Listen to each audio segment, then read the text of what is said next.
Puji Tuhan, saya mau hari ini bicara tentang berdamai dengan Allah. Satu hal yang sulit menurut saya untuk menyampaikan tentang ini.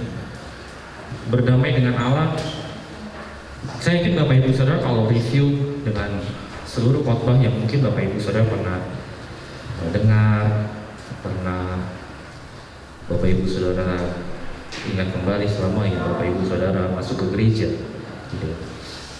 Berdamai dengan Allah. Hari ini saya mau Bapak Ibu Saudara memperhatikan dengan baik, karena saya biasanya kalau sampaikan firman Tuhan, sampaikan catatan khotbah kepada Bapak Ibu Saudara, kalau Bapak Ibu Saudara nggak memperhatikan dengan baik atau tidak dibantu dengan catatan, kemungkinan Bapak Ibu Saudara akan lupa. Ya, jadi apapun yang bisa menolong Bapak Ibu Saudara untuk bisa mengerti apa yang akan saya sampaikan hari ini. Saya mau baca satu ayat, 1 Korintus 5 ayat 19 gitu ya. Saya tuliskan di belakang, mudah-mudahan Bapak Ibu Saudara bisa baca. Kalau Bapak Ibu Saudara tidak bisa baca, bisa silakan gunakan Alkitab Bapak Ibu Saudara masing-masing dengan handphone, atau Bapak Ibu Saudara bisa membuka Alkitab Bapak Ibu Saudara. 1 Korintus 5 ayat 19.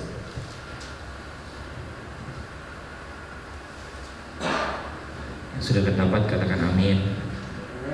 Oh belum. Sudah ya, mari kita baca sama-sama. 1, 2, 3. Sebab Allah mendamaikan dunia dengan dirinya oleh Kristus dengan tidak memperhitungkan pelanggaran mereka. Ia telah mempercayakan berita perdamaian itu. Ini dituliskan oleh Paulus. Dan ayat ini sungguh, kalau Bapak Ibu Saudara baca satu kali dengan sepenggal kalimat seperti ini saja, mungkin Bapak Ibu Saudara nggak akan mengerti dengan baik. Sebab Allah mendamaikan dunia dengan dirinya oleh Kristus. Oke, saya tahu pengorbanan, bicara soal pengorbanan. Saya yakin Bapak Ibu Saudara tahu. Dengan tidak memperhitungkan pelanggaran mereka. Dengan pengorbanannya, Kristus dia seperti kalau Bapak Ibu Saudara isi bensin gitu ya, mulai dari nol. Hidup Bapak Ibu Saudara seperti di-reset kembali karena ada pengorbanan Tuhan. Nah, saya mau ajak Bapak Ibu Saudara pertama kali begini, untuk Bapak Ibu Saudara bisa mengerti. Pernah nggak Bapak Ibu Saudara bertanya-tanya, kenapa sih manusia itu beragama? Pernah nggak Bapak Ibu Saudara bertanya, kenapa manusia harus beragama, atau saya harus punya agama? Atau Bapak Ibu Saudara merasa nggak sih, pernah nggak sih Bapak Ibu Saudara kepikiran, ini yang kita kerjain ini apa sih? Yang dituliskan di KTP Bapak Ibu Saudara yang seharusnya nggak perlu dituliskan, agama Bapak Ibu Saudara Kristen. Tapi pernah nggak Bapak Ibu Saudara bertanya-tanya dalam hati, kenapa sih manusia harus beragama? Saya ketemu sebuah alasan yang menurut saya masuk akal. Saya ketemu ada beberapa kenapa manusia beragama, dan lucu sebetulnya. Tapi kalau dipikir-pikir, saya berharap Bapak Ibu Saudara nggak ada di antara itu. Yang pertama, kenapa manusia beragama? Biasanya agama itu dijadikan sebagai sarana untuk menjaga tindakan, tindakan-tindakan yang baik dan dianggap layak untuk dilakukan dalam kelompok masyarakat. Agama itu cuma digunakan sebagai sarana cuma karena agama itu, nilai-nilai agama itu baik sekali. Nilai-nilai yang tercantum dalam sebuah agama itu pasti semua yang hal-hal yang mencantumkan tentang hal-hal yang positif. Semua diangkat dengan hal-hal yang baik dalam agama. Kenapa orang mau beragama? Ya karena itu. Karena orang yang beragama itu biasanya orang baik, ramah, sopan, suka memberi pertolongan, suka bersosialisasi. Alasan kenapa manusia beragama cuma dipakai sebagai itu doang, sarana itu aja. Yang kedua, kenapa manusia beragama?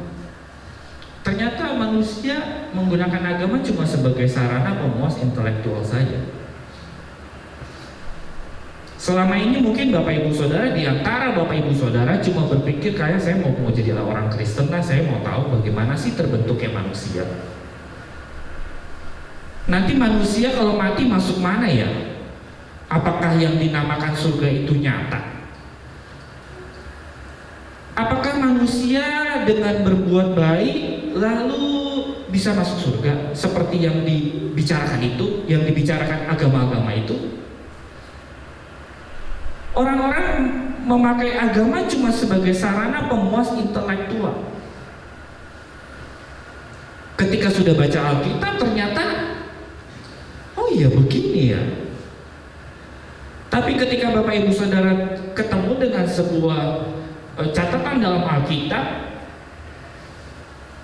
lalu Bapak Ibu Saudara bertentangan dengan pikiran Bapak Ibu Saudara, selesai. Oh ini bukan saya. Ini bukan saya. Ketika Bapak Ibu Saudara melihat ada seorang yang perlu pertolongan, ketika Bapak Ibu Saudara gak sejalan dengan pemikiran itu, lalu sarana pemuas intelektual itu langsung hilang. Oh ini bukan saya.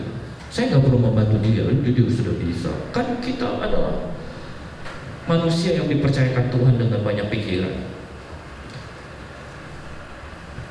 Jangan-jangan di antara kita juga gitu ya, tanpa sadar Bapak Ibu Saudara beragama, agama Kristen lagi, hanya untuk pemuas intelektual saja. Hanya pengen tahu wah tentang Trinitas. Allah Bapa, Allah Anak, Allah Roh Kudus. Terus apa kalau seluruh Bapak Ibu Saudara sudah tahu?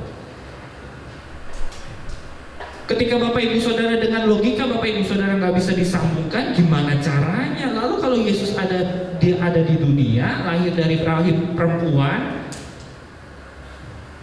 rahim suci perawan Maria, lahir dari bukan hasil hubungan seksual, lalu bagaimana bisa mungkin? Lalu kalau dia ada di dunia, di surga siapa ya?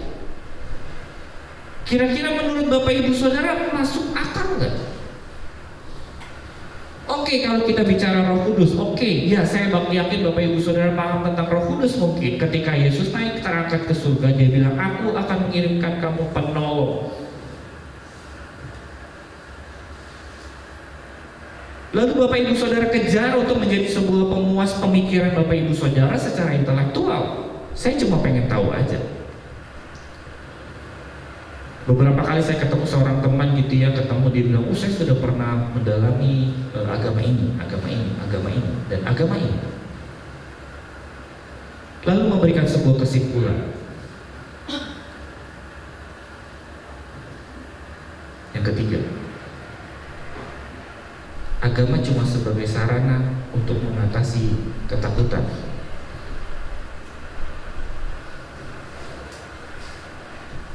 Saya mau jadi orang Kristen aja ya. Soalnya kalau jadi orang Kristen nyanyi-nyanyi, ketika nyanyi itu kayak ada damai. Keluar dari gereja ingat lagi. Cuman ada di gereja doang yang namanya kedamaian itu. Gak usah gitu. Ketika Bapak Ibu Saudara dalam sebuah kegelapan, ketika Bapak Ibu Saudara pergi ke tempat yang gelap, lalu Bapak Ibu Saudara berpikir, waduh, gitu kan, orang Indonesia kan gitu ya, ada pohon yang besar sekali gitu ya, batangnya besar segede Pak Alek, tangannya gitu ya, 2 kali tangan Pak Alek, gede banget gitu ya, lalu bilang apa? Permisi, ya. Ketika Bapak Ibu Saudara di depan itu ada pohon besar, waduh, berdoa, Tuhan Yesus tolong, Tuhan Yesus tolong. Saya nggak tahu, mungkin di sini ada Pak Leo yang pernah berlayar ke laut gitu ya, ketika ada badai besar gitu ya, dia pasti berdoa. Saya yakin ketika Bapak Ibu Saudara juga lagi nggak punya uang, takut nggak punya uang, saya yakin Bapak Ibu Saudara berdoa, ya. Ketika Bapak Ibu Saudara punya sakit, saya yakin Bapak Ibu Saudara pasti berdoa.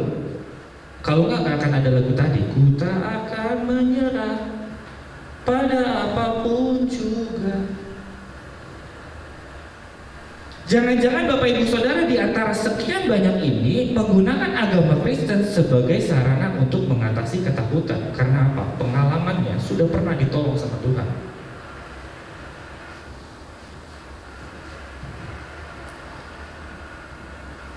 Yang keempat, agama sebagai sarana untuk mengatasi frustasi. Saya nggak pengen ini terjadi dalam hidup kita semua. Saya dan Bapak Ibu Saudara pasti akan menemukan kepada satu titik yang namanya stres dan akhirnya frustrasi. Saya pernah satu kali diajak lagi benar-benarnya di Jogja sekolah gitu ya, lalu diajak teman pelayanan teman segereja, padahal saya nggak benar waktu itu. Diajak gitu, kita jalan yuk, kita keliling yuk, karena ada KKR. Biasanya kita suka datang ke mall-mall dan suka samperin anak-anak muda bagiin undangan untuk bisa ikut KKR. Ketemulah sama seorang anak perempuan. Habis minum baygon nggak mati, malah nangis di pojokan di pojok dekat toilet. Frustasi apa frustrasi sih saya nggak tahu. Pokoknya itulah. Ya. Aduh, saya udah berdoa ini, saya udah berdoa dengan keras. Ya yang punya usaha gitu, udah keliling-keliling. Tuhan, saya udah keliling-keliling. Yang punya pekerjaan, aduh Tuhan saya sudah stres, ini perusahaan saya akan tutup.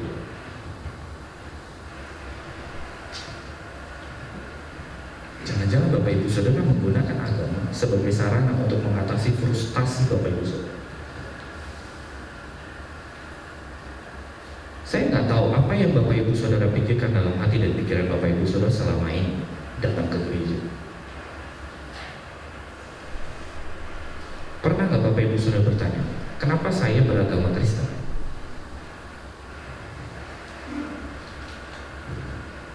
Kenapa saya beragama Kristen? Kenapa Bapak Ibu Saudara ada duduk di sini jadi orang yang beragama Kristen? Apa sih hebatnya orang Kristen itu? Toh kalau kita ditanya kita nggak pernah lihat Tuhan. Oh iya. Kenapa pernah nggak Bapak Ibu Saudara bertanya dalam hati, kenapa ya saya pilih agama Kristen ya? Kenapa nggak pilih agama lain yang melakukan kebajikan, ya? Kemurahan? Kenapa saya perlu? Saya ikut agama Kristen. Kenapa pernah nggak Bapak Ibu Saudara bertanya itu? Saya nggak tahu apakah Bapak Ibu Saudara pernah memikirkan tentang hal ini, tentang agama. Saya ketemu sebuah kalimat yang menarik sekali dan saya sulit sekali untuk bisa menjelaskan kepada Bapak Ibu Saudara. Bapak Ibu Saudara harus berbaca ulang-ulang. Rasa bersalah biasanya timbul jika kita merasa ada yang salah dengan tindakan atau perbuatan kita. Dan mungkin karena tindakan atau perbuatan kita tersebut orang lain dirugikan. Bapak Ibu Saudara baca berkali-kali supaya Bapak Ibu Saudara bisa mengerti. Saya susah untuk menjelaskan. Ini kalimat yang sulit sekali untuk bisa dipahami dan saya bisa ketemunya itu tadi pagi jam 2, sekitar jam 2 jam 3. Karena bangun tidur gitu. Ternyata saya baru tahu ya, manusia itu pernah dan biasa punya yang namanya rasa bersalah. Ketika kita merasa ada yang salah dengan tindakan kita atau perbuatan kita. Bukan cuma itu, tindakan dan perbuatan kita yang merugikan orang lain dan membuat kita jadi rasa bersalah. Gak tahu Bapak Ibu Saudara, rasa bersalah Bapak Ibu Saudara masih ada gak ya? Saya gak tahu rasa bersalah Bapak Ibu Saudara masih ada gak? Saya berdua begitu Imlek begitu ya, kayak dihantui dengan rasa bersalah. Kita video call yuk gitu ya. Karena takut-takut juga kalau untuk mau datang. Video call siapa? Kita video call Oma Yeni, saya video call kemarin Kyonghi Tante, Kyonghi Oma, video call Tante Herman, video call Tante Nelly. Karena dihantui dengan rasa bersalah, padahal nggak salah kok. Pernah nggak sih Bapak Ibu Saudara dihantui dengan rasa bersalah kita merasa ada yang salah, nggak tahu patokan salahnya itu apa, nggak tahu. Ketika Bapak Ibu Saudara menyampaikan kalimat, baru Bapak Ibu Saudara melihat mereka tersinggung, baru Bapak Ibu Saudara timbul rasa bersalah. Tapi ada hal-hal tertentu ketika Bapak Ibu Saudara, itu salah nggak sih? Saya nggak tahu deh, itu salah nggak ya?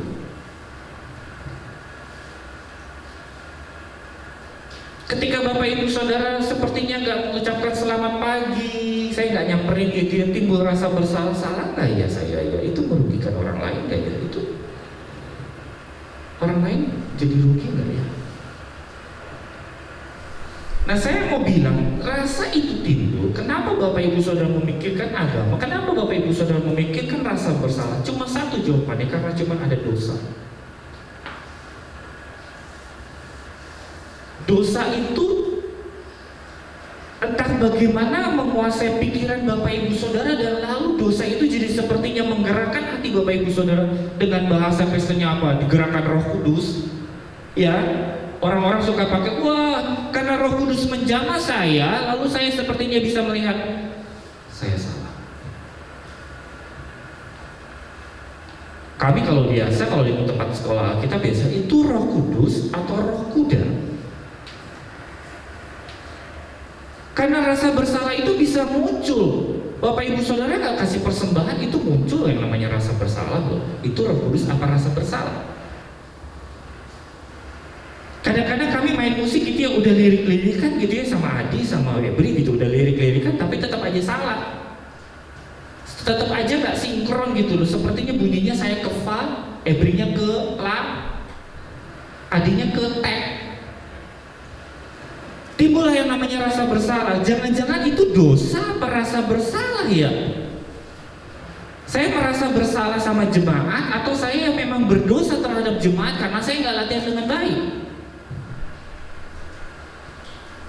Ketika kata suami, kamu begini ya, besok begini ya, begini, bla bla bla bla bla, terus istrinya lupa. Lalu suaminya tegur, kenapa kamu begitu? Itu berdosa atau rasa bersalah?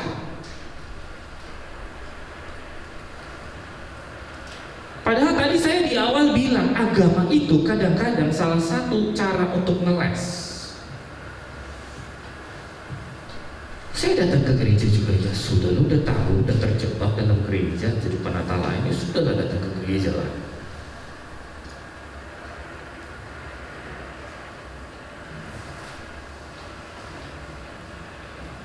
Saya yakin Bapak Ibu Saudara tahu gambar ini.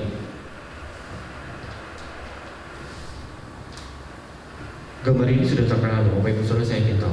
Itu cuma ada gambar satu orang yang berdosa gitu ya.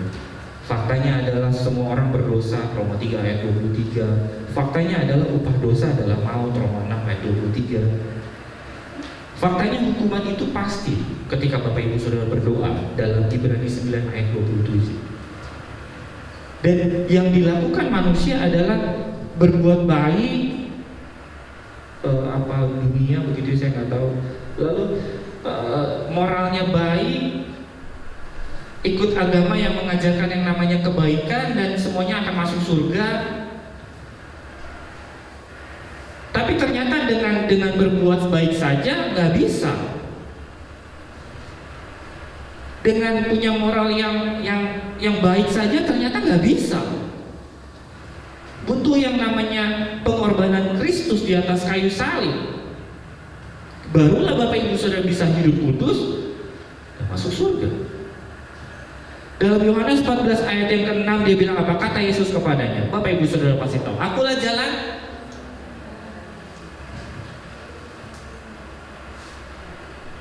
ya kan? Bapak Ibu Saudara pasti tahu dengan kalimat itu, akulah jalan dan kebenaran dan hidup. Udah benar dia hidup lagi. Gak ada seorang pun yang datang kepada Bapa kalau tidak melalui aku. Jadi butuh yang namanya pengorbanan Yesus di atas kayu salib, barulah dosa itu hilang. Bapak Ibu Saudara mau sebaik apa, mau Bapak Ibu Saudara mau sebanyak apapun yang Bapak Ibu Saudara berikan buat gereja kah, buat orang kah, ternyata gak bisa. Gak bisa membuat Bapak Ibu Saudara masuk surga. Lalu akhirnya terakhirnya apa? Jadi-jadinya ternyata manusia cuma cari yang namanya kedamaian. Mereka sudah tahu yang namanya dosa. Mereka itu sudah tahu yang namanya Yesus yang menjadi juru selamat. Tapi toh akhir-akhirnya mentok-mentoknya apa? Bapak Ibu Saudara, manusia itu cuma cari kedamaian. Manusia itu cuma cari kedamaian. Silakan dilihat ayatnya, Dok. Yeremia 14 ayat 13. Saya mau suara yang kencang. Pak Hendra, Pak, bawa aja nggak Pak? Yeremia 14 ayat 13 bagian B, setelah titik 2 yang kedua. Yeremia 14 ada di Alkitab ini bukan Pak, ayatnya. Titik yang kedua Pak. Titik 2 yang kedua.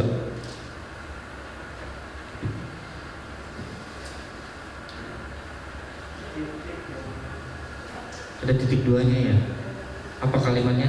Katanya pertamanya? Ya. Saya nggak tulis di sini. Tapi menarik sekali dengan ayat itu. Kita mau kapan? Yeremia 14 ayat 13 bagian B. Tetapi aku akan memberikan kepada kamu damai sejahtera yang mantap di tempat ini. Saya baru tahu ada kalimat ini. Tetapi aku akan memberikan damai sejahtera yang mantap. Bilang dulu sama kiri kanannya, mantap.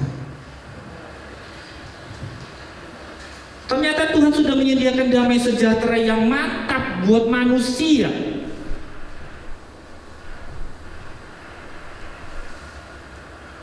Tapi kalau masih ada dosa, tapi kalau dosa masih menguasai, damai yang sejahtera mantap itu akan melunturkan segala sesuatu. Takut, malu, gak percaya, rasa bersalah yang tinggi, depresi, bengong.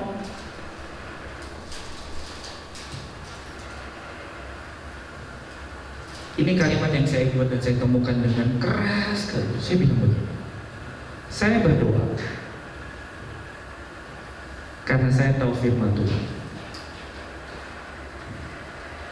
Saya berdoa karena saya tahu firman Tuhan. Tapi kalau tidak tahu firman Tuhan lalu berdoa, oh kalimatnya hilang itu. Tidak tahu firman Tuhan tapi berdoa, apa yang terjadi? Bapak Ibu Saudara nggak tahu firman Tuhan lalu Bapak Ibu Saudara berdoa, apa yang terjadi? Jadinya Bapak Ibu Saudara seperti pengemis. Karena Bapak Ibu Saudara nggak tahu berdoa, Bapak Ibu Saudara nggak tahu firman Tuhan.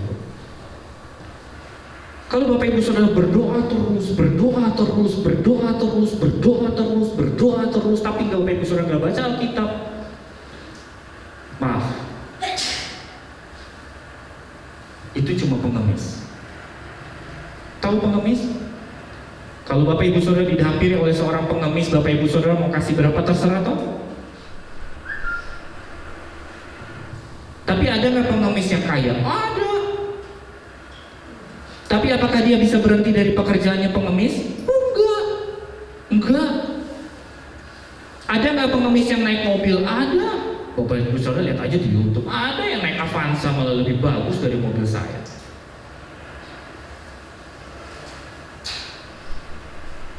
Kalau Bapak Ibu Saudara nggak tahu firman Tuhan, lalu Bapak Ibu Saudara berdoa, maaf, buat saya itu hanya seorang pengemis. Bapak Ibu Saudara cuma cari belas kasihan Tuhan, ngerayu Tuhan, ngerjain firman Tuhan enggak, nol besar.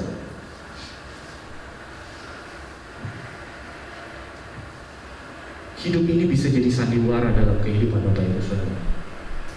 Bapak Ibu Saudara bisa pura-pura tahu dan Bapak Ibu Saudara hanya hafalkan beberapa ayat untuk cuma pegangan dalam hidup Bapak Ibu Saudara. Ketika ada seorang yang tanya, lalu Bapak Ibu Saudara sampaikan ayat itu.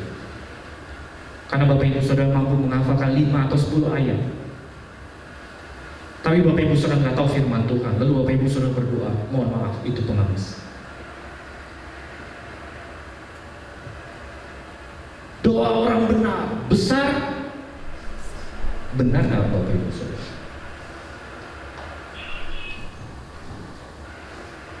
Jangan-jangan Bapak Ibu Saudara nggak tahu ayat itu. Jangan-jangan Bapak Ibu Saudara nggak tahu Oke lah, anggaplah kadang-kadang kita seperti Petrus yang ketika disuruh murid-murid Tuhan Yesus.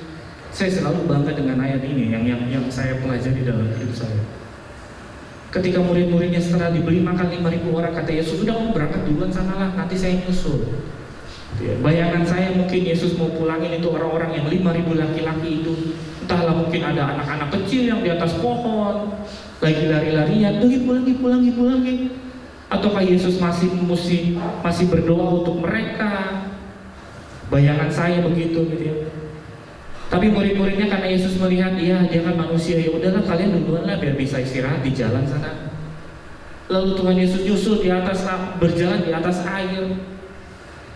Murid Tuhan Yesus yang sepertinya akrab dengan Tuhan Yesus, yang pada akhirnya mungkin akan menyangkal, dia bilang itu hantu.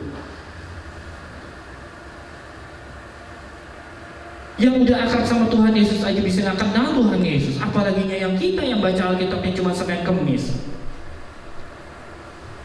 Maafkan saya, ya murid Tuhan Yesus aja yang selama beberapa tahun aja nih melihat dari jauh gelagat Tuhan Yesus dia nggak tahu.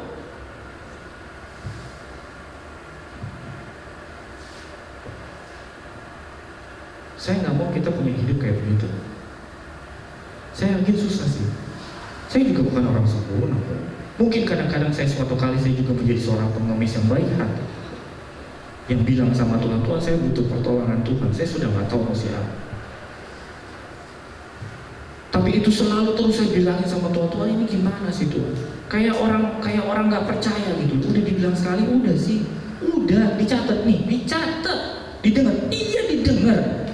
Terus kapan Tuhan? Tunggulah. Bapak ibu saudara juga kalau ngomong sama bapaknya, kalau minta gitu ya, Joshua minta handphone baru sih Pak, gak usah yang mahal-mahal, iPhone 21 aja. Oh jangan itu dia Pak, yang paling murah aja, Samsung Z Fold yang baru, yang cuma 32 juta doang Pak. Oke Jos, kata bapaknya, oke Jos. Pak mana? Entar ya, Papa udah dengar, tapi udah diem aja, ntar dibeliin. Besoknya lagi begitu juga, Pak mana? Katanya iya enggak dong, selebihnya dari si jago. Dia kalau dia ngomong gitu sama bapaknya mah digampar kayak gitu. Kesel gak sih bapak ibu saudara jadi bapaknya? Kok kesel. Ini orang ngapain sih minta-minta mulu? Udah iya. Udah sabar aja, tenang aja. Duduk aja situ. Kan gue kasih. Diem ya. Yang main ngomong. Udah kerjain aja yang jadi tugas kamu. Sekolah yang benar, belajar. Ya masih digituin dong.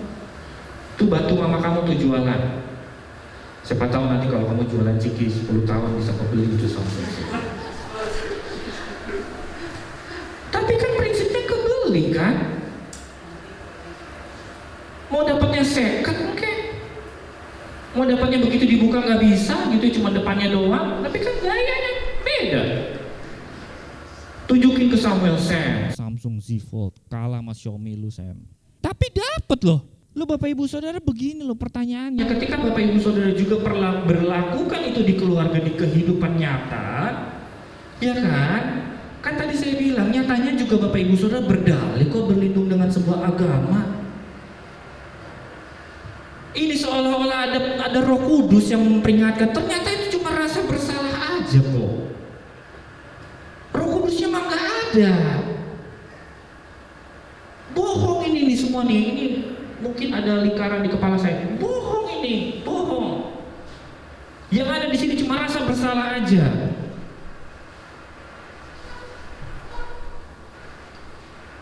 Seolah-olah ada Roh Kudus yang memberikan di telinganya begitu ya. Saya mendengar Roh Kudus mengatakan ini kepada saya.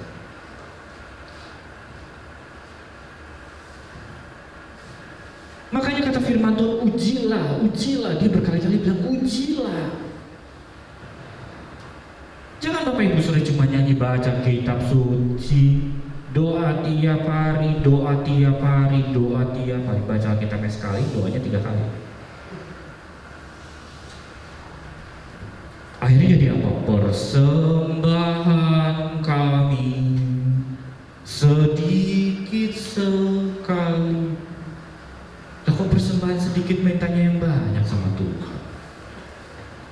orang begitu, orang juga menabur banyak akan menuai banyak. Toh kenyataannya begitu loh.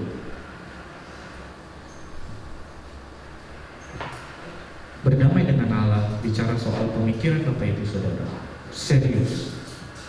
Kalau Bapak Ibu Saudara hanya bicara alam roh, ternyata nggak ada rohnya, percuma Bapak Ibu Saudara. Mendingan Bapak Ibu Saudara melakukan hal-hal yang baik, tapi Roh Kudus yang bekerja sepertinya Roh Kudus bekerja gitu ya. Ayolah.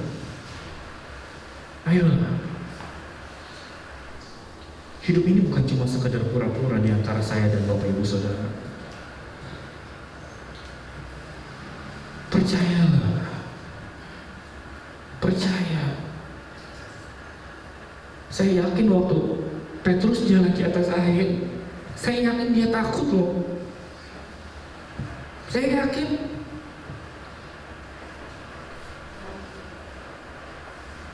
Dia takut. Kalau bicara soal hidup kita yang sekarang ini ada, saya yakin Bapak Ibu Saudara takut.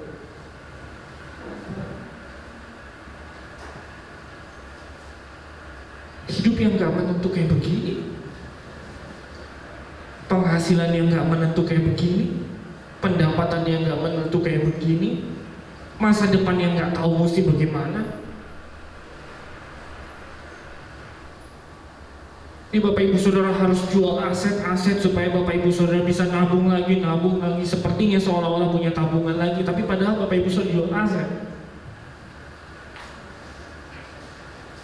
Maafkan saya, mental orang Kristen bukan mental pengemis.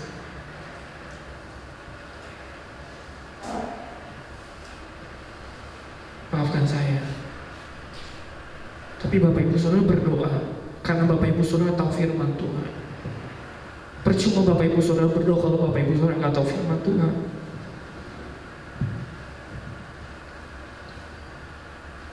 Percuma. Jangan kamu berdoa seperti orang yang tidak percaya. Ngapain?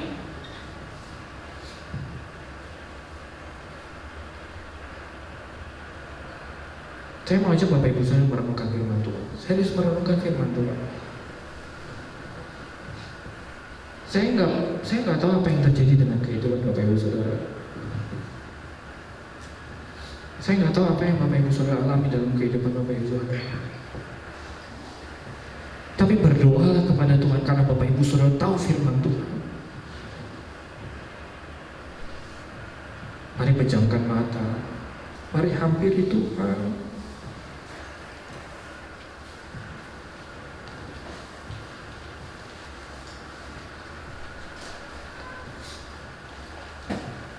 Saya punya kesulitan, saya punya pergumulan Tuhan.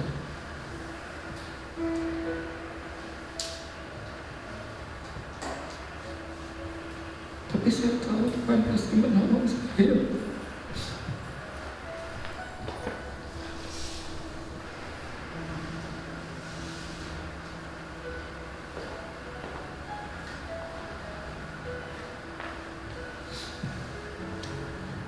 Saya punya keluhan Tuhan,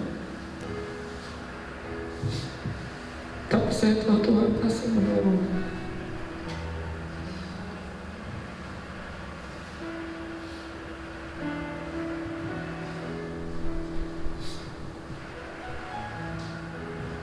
Saya punya kepahitan dan kesedihan Tuhan, tapi saya tahu Tuhan pasti menolong saya.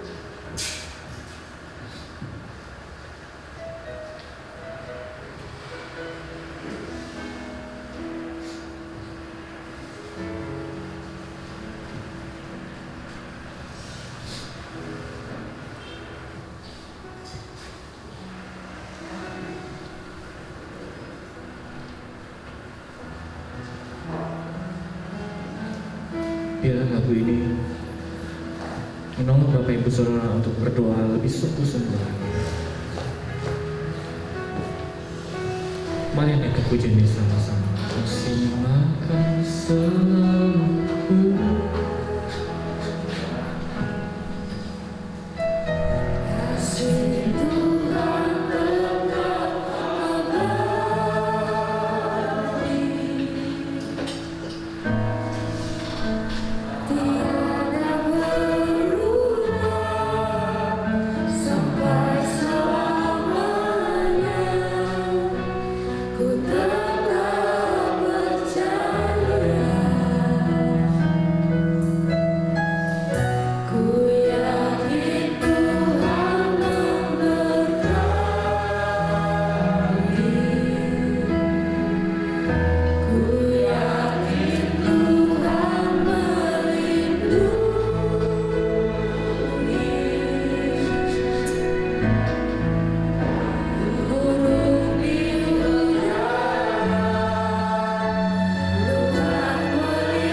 Mari bangkit berdiri bersama-sama. Kalau Bapak Ibu Saudara kuat berdiri, mari berdiri sama-sama naikkan pujian. Katakan dengan iman, Tuhan selalu menolong.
Lebih yakin lagi, katakan Tuhan selalu menolong.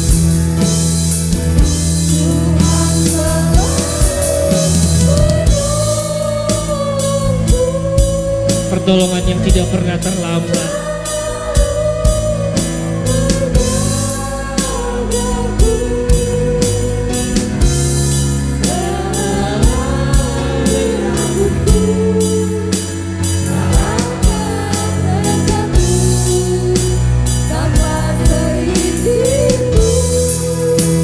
Dia selalu menolong.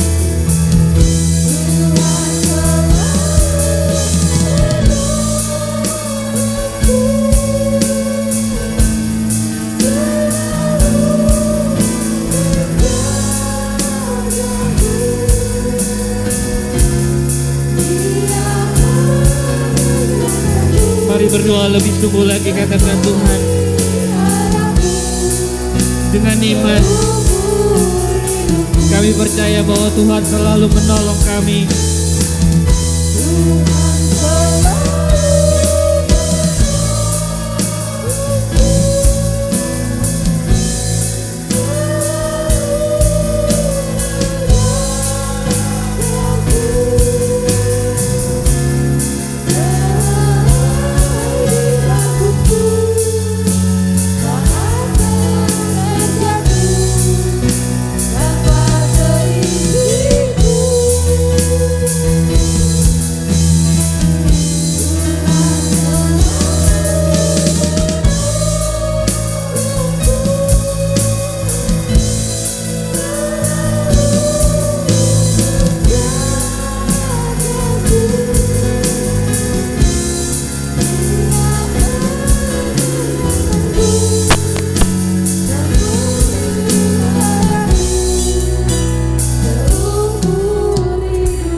Saya tahu firman Tuhan. Saya sedang belajar untuk mengerjakan firman Tuhan.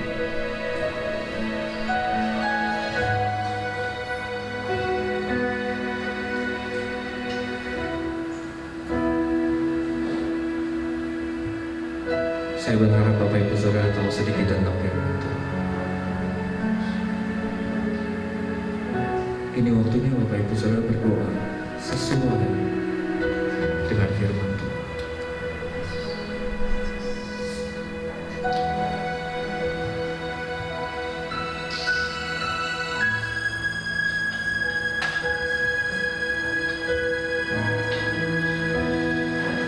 Tidak peduli apapun kesulitan,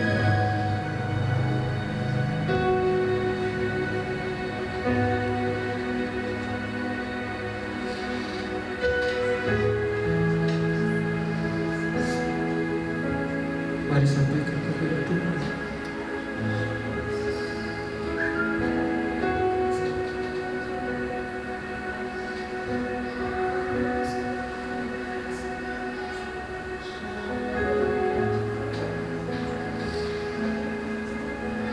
Tuhan, kalau boleh kami mau dapatkan damai yang mantap itu Tuhan.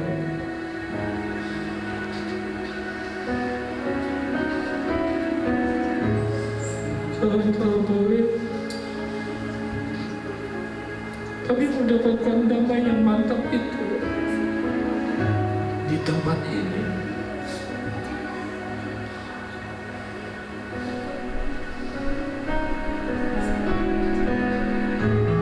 Kami tahu punya Allah, kami punya Allah yang hidup yang besar.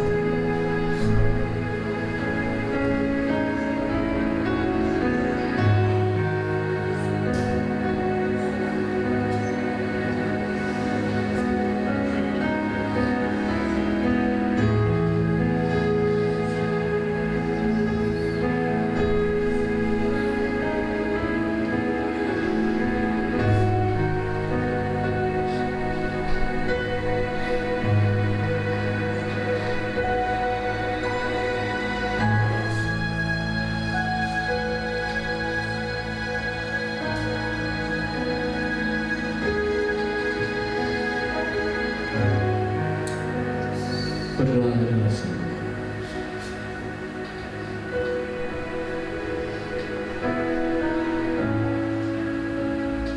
Apapun keinginan, apapun cita-cita,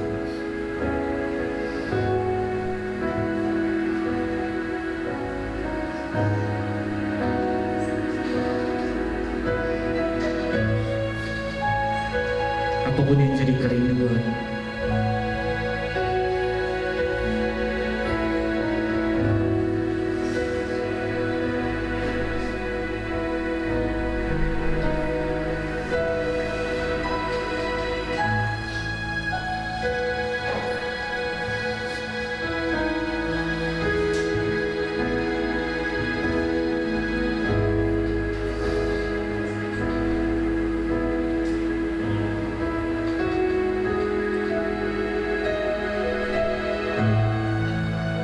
ini iman percaya kami.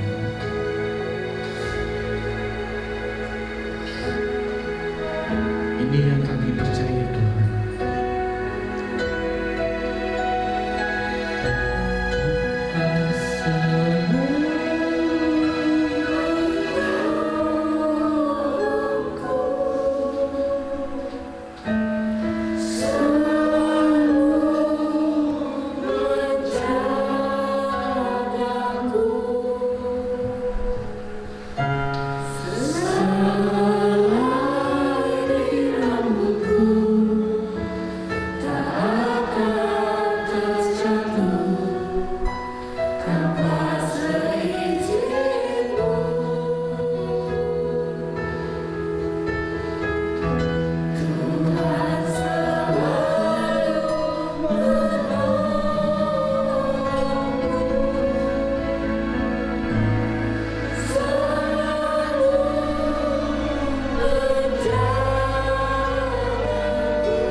Dia mengenyangkanku dan peliharaku.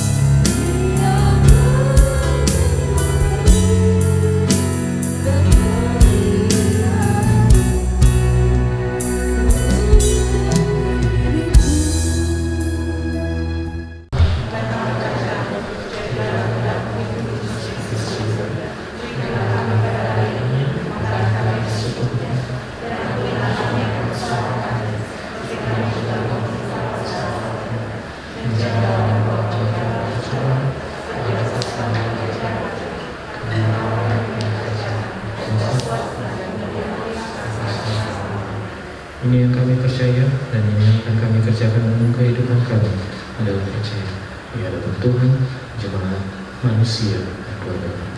Kami kerjakan firman Tuhan. Diberkatilah orang yang mendengarkan firman Tuhan dan lakukannya sesuai dengan kehendak firman Tuhan. Mari arahkan pikiran kita bersama-sama untuk yang berkat Tuhan. Tuhan memberkati engkau dan melindungi engkau, menyinari engkau dengan wajah-Nya dan memberi engkau kasih karunia. Tuhan menghadapkan wajah-Nya kepadamu dan memberi engkau damai sejahtera serta persekutuan dengan Roh Kudus mulai hari ini bahkan sampai selama-lamanya. Bapa,